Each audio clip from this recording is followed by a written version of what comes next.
তুমি একটা কাজ করবা জানো, তুমি হচ্ছে যে আমার ডিএনএ টেস্ট করবা, আমার বেবির ডিএনএ টেস্ট করবা। ওখানে রাজা আসবে, আমি আসবো, আমাদের ডিএনএ টেস্ট করে দেখো। তোমার যেহেতু আমাকে নিয়ে খুবই চুলকানি না?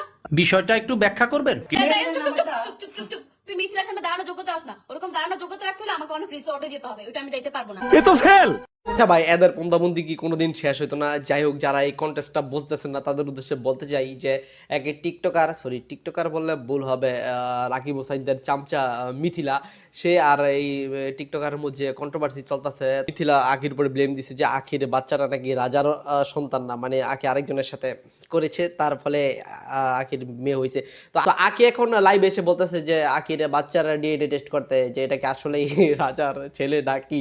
আবার আখি মিথিলাকে বলতেছে যে তোমার মতো তো এরকম হতে পারবো না, কারণ আমি রিসোর্টে যাই না। আসলে আখি কি বুঝাইলো? আমার মনে হচ্ছে আখি বুঝাইতে চাইতেছে মিথিলা রিসোর্টে গিয়ে টিকটক করে। তরে কইছে তুই বেশি জানোস।